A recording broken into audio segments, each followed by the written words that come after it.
This is my buddy Brian. I'm Richard.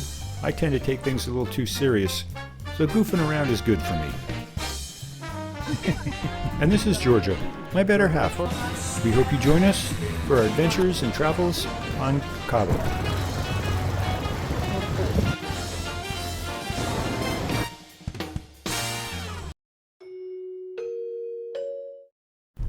Last time, we were still waiting for the Enclosure arrival, so we took a road trip to Fort-de-France to do a little shopping and pick up a few things for the boat. We went to People Beach for a relaxing day in the sun and had a nice late lunch. We did some laundry and replaced the engine mounts on the starboard engine, and we still don't know when the Enclosure is going to arrive. Well done. Okay. On Tuesday morning, we received news that the Enclosure had arrived. The crew would arrive in the afternoon to commence the installation of the Enclosure. Given that our arrival at our future destination was delayed, Brian's wife Allistaire changed her reservations and is arriving in Martinique today to join us. Morgan and Alana are unpacking the helm enclosure, and we are making determinations where all the parts and panels go. The rails for the Enclosure are going up nicely. You see a little drip here. It's a drain hole. When these holes are drilled, we got quite a bit of water out of here. You can see here that these need to be taken off, cleaned, and resealed. All four corners are like that. There's always something with a boat. As Morgan and Alana were installing the curtain tracks on the underside of the Bimini top, it was discovered that there was water on the inside of the Bimini top. So I drilled some holes in the low spots to allow the water to drain out.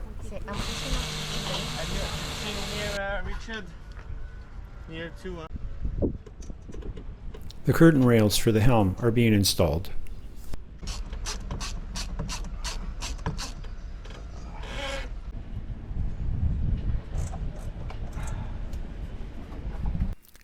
Sika 295 was used to seal all the holes.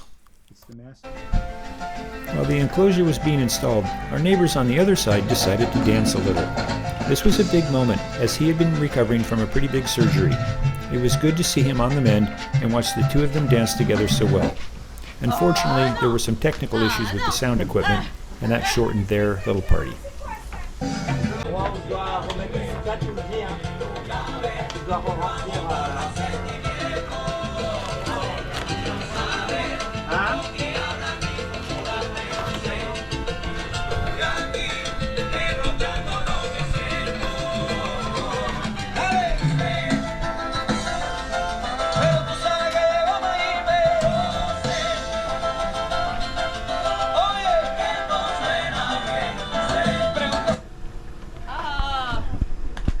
The refrigerator trays are quite brittle and the edges are broken in a few spots, so I am applying a little JB weld on the bottom sides in an attempt to add some structural strength to those edges.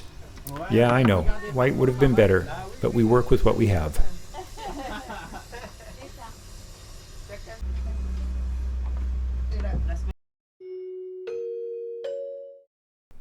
And most important, welcomed and received our fourth crew member, Brian's wife, Allistaire. The team is making decent progress with the Enclosure installation, but I can tell that it is going to take longer than planned. So while the crew is still working on the helm enclosure, I got started on the cockpit enclosure. The brackets need to be located and installed at the base. Fortunately, the instructions have photographs and dimensions, as I do not read, write, or speak French. The blue tape outlines where the clips will be installed. Morgan and Emmanuel are installing the canvas. It was exciting to see the canvas go up and that we were making good progress. However, that excitement soon wore off as it became clear that the canvas did not fit properly on the helm enclosure. After a bit of troubleshooting, we discovered that it was one of two possible problems. The enclosure was either cut incorrectly or the poles for the Bimini top were incorrectly installed. While we are still having issues with the helm enclosure, the cockpit enclosure fits perfectly. At this point, we're still exploring what might be wrong. This was definitely not something I ever imagined would happen, and the thought of additional delays to our departure date was not sitting well with anyone. It turned out to be the Bimini top was incorrectly installed at some point in the boat's history. Morgan and Emmanuel got that all sorted out and reinstalled the poles correctly.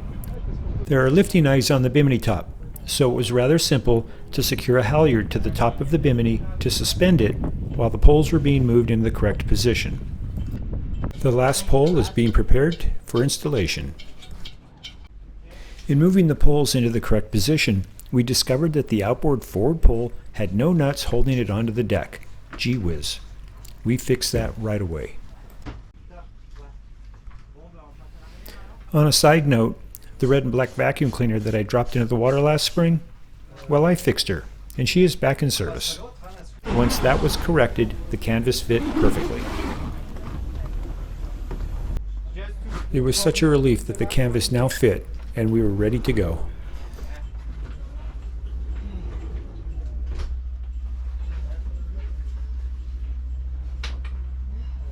And the one at the bottom? Let me see if I can. This one, there isn't one. There isn't. Working with NetBoat has been a fantastic experience. I would highly recommend them for anyone in the market for boat work or sales when you're in La Marine. Of course, now that we have the enclosure installed, it's time to take a few pictures, so we're sharing them with you now. We learned a few things about having an enclosure up. During poor weather, it is easy to stay dry and warm, and the wind noise is reduced, which is important to ward off fatigue.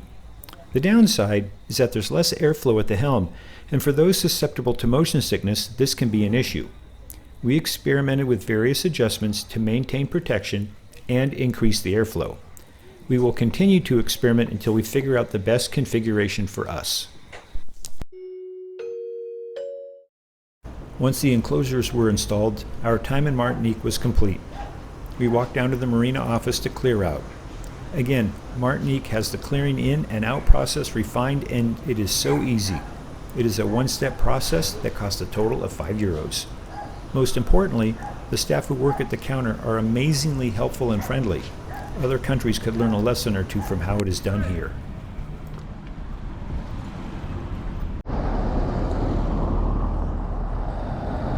It has been quite an ordeal the past 13 days.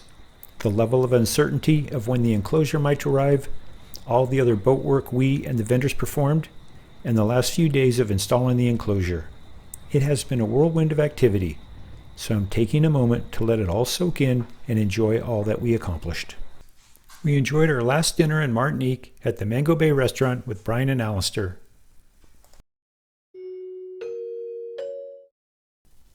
We have been in Martinique for 13 days, 10 days longer than originally planned. The good news is that the boat is in good shape and we are well prepared for our passage.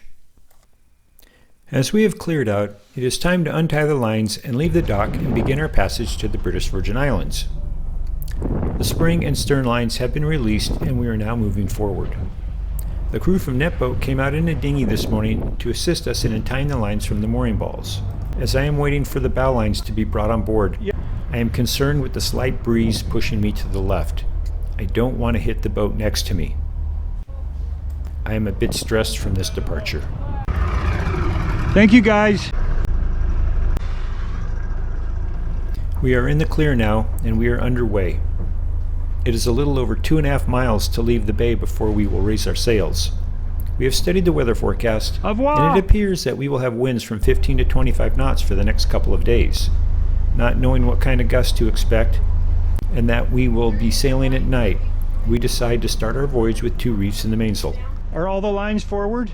All the lines are forward. The offenders can come in and get stowed in the locker.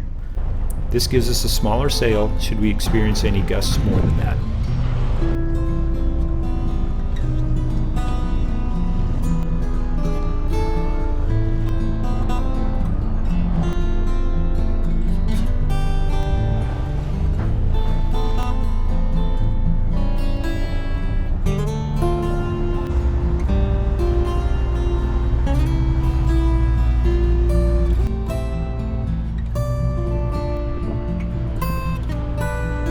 On our way motoring out of the bay, we came across this giant super yacht delivery boat, the Yacht Servant. On the 6th of June 2022, DYT Super Yacht Transport celebrated the christening of the Yacht Servant. After years of preparations, they can truly say that a new era in yacht transport is here. The Yacht Servant has over 6,300 square meters, or 67,800 square feet of deck space, and measures 214 meters or 702 feet in length, and is 46 meters or 150 feet across the beam, with a draft of 4.6 meters or 15 feet. She also features a new specialized deck located behind the bridge, built in to accommodate tenders, containers, and small race boats.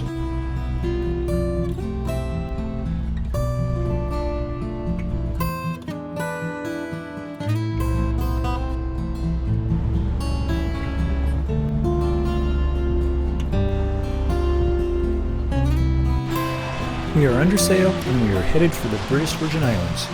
The BVI is 335 nautical miles away, and we are estimating that it'll take about 2 days sailing around the clock before we arrive.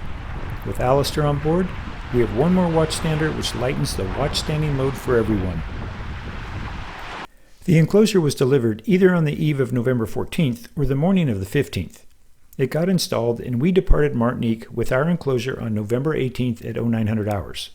According to UPS, the shipment was rescheduled for November 30th, and later I received confirmation that it was delivered on November 30th, 2022. That is not at all what actually happened, and is a mystery that will never be resolved.